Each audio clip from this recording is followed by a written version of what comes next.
All right. Welcome back to the GSMC Wrestling Laureate podcast brought to you by the GSMC Sports Network. I'm your host, Eric Rodriguez. On the GSMC Sports Network, here to talk about professional wrestling, some good old fashioned wrestling. Definitely loved wrestling ever since I was a kid. It was like a family bonding kind of thing. I bet you a lot of you guys listening right now could definitely kind of relate to this. Watching wrestling, sitting in the living room with a bowl of popcorn, talking to your family, watching these, larger than life superstars kind of be like a heroic kind of superhero. Because you got to remember, once when WWE, WWF started really, kind of surfacing, you never really had those like hero type people on TV. Of course, obviously there's like, there's a Hulk and Superman, and all this other stuff, Smallville. But, there wasn't really Marvel established at that point where there was Captain America, Thor, Iron Man, Spider. There was, of course, like Tobey Maguire, but like a lot of people looked up to these WWE superstars. For me, it was definitely Triple H. Triple H and Shawn Michaels, especially going into high school as well. Once when, cell phones were starting to come out, Facebook, MySpace, and just, a lot of wrestling. I think wrestling kind of took a hit during this digital era, but WWE was able to kind of, set their priorities straight. They kind of used this ultimately to their advantage. And I used to see every WWE superstar right now with like an Instagram or Facebook or a TikTok, and the fans love it. I feel like, a lot of people think that digital media destroyed professional wrestling because, kayfabe, it's not really that, prominent anymore, but wrestling fans know that it's staged and choreographed, you know what I mean? But like you follow your favorite superstar, you react to their photos, and sometimes they do react to your comments. You kind of make, kind of build this personal relationship between your superstars and the fans. So overall, I definitely think 1,010% that during this, digital era, which is crazy. I can't believe how crazy like cell phones are nowadays, like and what AI can do. Oh God, they're gonna take my job. I'm just kidding, no, but I don't know. It's just kind of crazy. It's kind of a trip. Thought I'd share that with you guys. All right, now we got the women's power rankings. Eric's top 10 women's wrestlers in professional wrestling right now. And like I said, we're rapidly running out of time. We got my boy Emran's GSMC wrestling podcast, GSMC soccer podcast. It'd be kind of cool to kind of watch somebody, try to do this podcast, try to do this podcast other than me. It'd be kind of, kind of cool to watch. I'd be like, dude, like, right on, right on. So at number 10, we got Tiffany Stratton. Tiffany Stratton is obviously the women's money in the bank holder. She's in trouble right now. She's in trouble 1,010%. Nia Jax thinks that she cashed in on her. Obviously, we're going to get a lot of answers on SmackDown, which I'm recording right now. Can't wait to watch. But Tiffany Stratton, she needs to screw over Nia Jax. I'm sorry, but she does. She needs to build up this persona. She needs to be larger than life for SmackDown. SmackDown going to the USA Network, they need somebody bigger. Like, and I don't want to say it's kind of sad to say that a lot of injured superstars like Alexa Bliss, who's a champion, Asuka is oh my god, a champion, Royal Rumble winner, Money in the Bank winner, Charlotte Flair. Like you see all these people, like kind of taking a back seat. Becky Lynch is still unsigned by WWE. Right now it's the perfect time to kind of promote your young superstars. And Tiffany Stratton, the way her personality is just so perfect. Just so damn perfect the way she's kind of like in your face. She's like, and her athletic abilities is insane. It's like a Charlotte Flair and Chelsea Green all at the same time. She's that good. And I feel like she has a bright future with WWE. If she cashes in that money to bank, she needs to win. I'm sorry, but she needs to win. At number 9, I got Athena, the Ring of Honor World Heavyweight Champion, one of the longest title reigns you're seeing right now in professional wrestling history and in Ring of Honor history. Of course, Athena is definitely she's talented. Not much to say about this, but not like an I told you so to WWE that you should have probably kept that contract with Ember Moon. But she has a unique talent that a lot of other women's wrestlers, they kind of have. They kind of have. But when Ember Moon steps inside the ring, fans they lock up. They lock up, they notice. Someone could be, looking at his phone, you hear the entrance music and you're like, "Oh, like it's a freaking the longest reigning Ring of Honor World Heavyweight Champion, women's World Heavyweight Champion in the world." So, she puts a lot of people on lock there. So I think right now during her career, on Ring of Honor. I think she's better off probably here, other than what she'd endured in WWE, which kind of sucks because I loved her there. At number 8, I got Liv Morgan. If you tune into this podcast promptly or daily, I'm not the biggest Liv Morgan kind of guy. Like, you know what I mean? Like, I think she's ultimately a better chaser than she is champion. I feel like right now, during her tenure as the WWE World Women's Heavyweight Champion, what have you done? Like, what really have you done? You won a botched match against Rhea Ripley. You stole Dominic Mysterio, and now you're with this like a bootleg version of the Judgment Day. Like it's not that great, but she is getting her name out there. Yeah, she's successful in that aspect.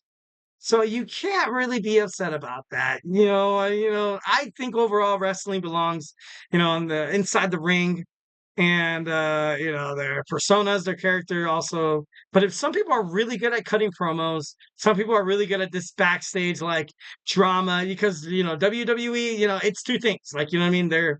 It does come down to the wrestling and the matches and the championship matches, but it also storylines is, and right now Liv Morgan, in terms of storylines, she's killing it. So I have her right now number 8 on my list. At number 7, we got Bayley, the former WWE champion. I feel like her coming back to wrestling was great. Something that I've always thought of Bayley as was kind of like a young person, kind of like a young wrestler achieving their dream. They're a wrestling fan, and deep down inside, she's still that, but she's getting older, and you can kind of tell that, like, you can tell that she's gotten older. She's gotten a hell of a lot older. Batch, I still think that she looks great. You know what I mean? Obviously, but like I maybe in terms of like her bookings, maybe, or promos or character development with WWE, it's more of like what you would give like an older superstar. You know what I mean? Like what you would give somebody like an aging Kevin Nash, or like Shawn Michaels when he was getting up there. You know what I mean? Or like what they gave Edge once when he made his way back, and then of course he went to AEW. But I don't know. Overall, I feel like right now she's in that position where she's kind of achieved everything under the sun. I believe she's a Grand Slam champion. I believe she is. But right now, I gotta respect Bayley. I think 1,010%. Whenever she comes on the show, not like she was as a heel. I love her as a baby face. She belongs as a baby face. As a heel worked for a little bit, but kind of grew a little tiresome there. At number 6, I have the AEW Women's World Champion Mariah May. Mariah May, she strengthened her title run, defeating Nyla Rose last Wednesday on Dynamite. Just her persona, I like it. I definitely think it's a little. It's for me, of course, there's it's a little blotchy because you have, of course, Toni Storm. Toni Storm is an amazing wrestler. Obviously, Mariah May's kind of protege, and Mariah May, I like what they've done with the storyline to have her, kind of dethrone Storm.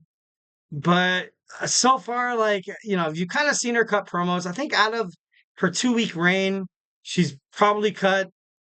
I don't even know if she's cutting a really good promo. Just well, she did what she was like talking about, like the post match. But I don't know. It's like you don't want to sacrifice if you're a wrestling brand and if you're a story writer. You don't want to sacrifice something that could be long term better, like Toni Storm being the champion, as opposed to like the flavor of the week, like Mariah May maybe could be. I'm not saying she is. Give me a couple more matches of watching her. I might have a better analyze of where I think her career is heading. But as of right now, I kind of miss Toni Storm having a strap. I got to be honest.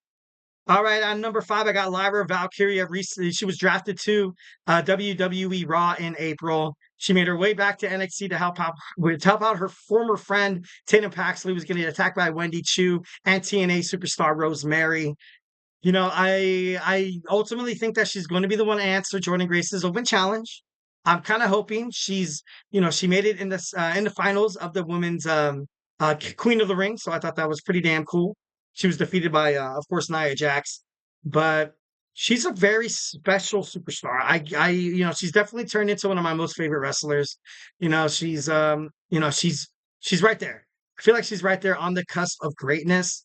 Obviously she's, from like the Becky Lynch kind of area, which is kind of cool. Maybe she's the man. Maybe she's the woman or the man part two. Just kidding. No, that'd be kind of lame. Imagine, your nickname would be, "Hey, look, it's the man part two." I'm just kidding. No. But anyways, I like Lyra Valkyria. I think she definitely has a promising future ahead.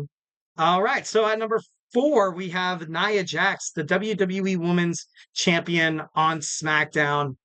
Nia Jax, got to give her all the respect in the world. WWE has forever kind of left Nia Jax in the dark. They gave her a title. They gave her like a title run once. Ended up kind of, ending, impromptu.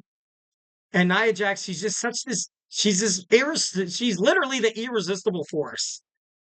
And I talk about this a lot, and I'm not saying because I'm not trying to be like a what is that when you talk about like weight and stuff, like not like a not like a sexist or like an ageist or anything like that.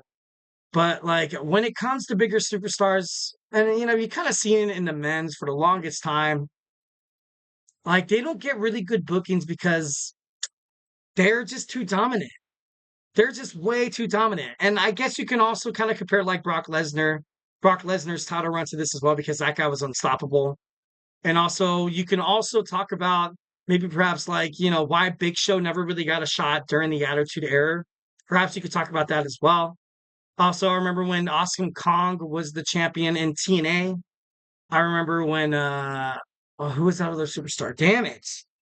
Um, I remember when, like superstars like Keith Lee came in, also like, who was that guy? I can't think of him right now, and it's gonna bother me all night. But overall, I don't know. It should be pretty crazy. I think I love that they're giving her a run. She deserves a run. She really does. 1,010%. She has deserved this championship for the longest time. I know they finally gave it to her. But right now, it's like the question of maybe it's a little too late. That maybe as WWE fans, we kind of accept her as like not as great or not on this high main event card because WWE's done so much time to kind of kick her heels down for us to be like, you know what, her as a WWE champion, I don't believe it. Like, you know what I mean? I don't believe it. I've been told no so many times, but when it happens, it's like, you know, it could be too close for comfort. And maybe we just got, for maybe I'm just speaking, maybe I'm just projecting my, internal thoughts on you guys. But maybe that's why I don't see Nia Jax as a champion. Maybe that's why. Maybe, maybe because I've seen her whole life of, losing to smaller superstars where she should have just dominated them. She should have just won, defeated them. It's like, chill out. I'm just kidding, no. But overall, Nia Jax, I have her at number four. Number three, I got Roxanne Perez. I love Roxanne Perez, the way she's representing NXT right now. Can't wait for her match with Julia on the CW. At number two, making it all the way up to number two is the Juggernaut, Jordynne Grace. Jordynne Grace is, oh my God, she's great. She's great. She's the best women's wrestler in the whole entire industry right now, flat out. She goes out every single week, defends her championship, open challenges, and she's very impressive inside the ring. This girl's only just getting reps and reps and reps of wrestling matches, and it's going to be hard to beat her. I can't honestly think of anybody right now to beat her. At number one, I have Mercedes Moné with her new bodyguard. She's unstoppable. She's unstoppable. She's a double champion right now. I think her match against Akira Shida at AEW All In is going to be a good one, but it's kind of hard to beat somebody like Mercedes Moné, especially with the wave that she has, riding that momentum. All right, guys. Oh my God, we're running out of time. Why does this keep happening? Next, we're going to talk about AEW All Out predictions. So let's not dilly dally. Let's go ahead and get through this when we come back. So hey, do not go anywhere.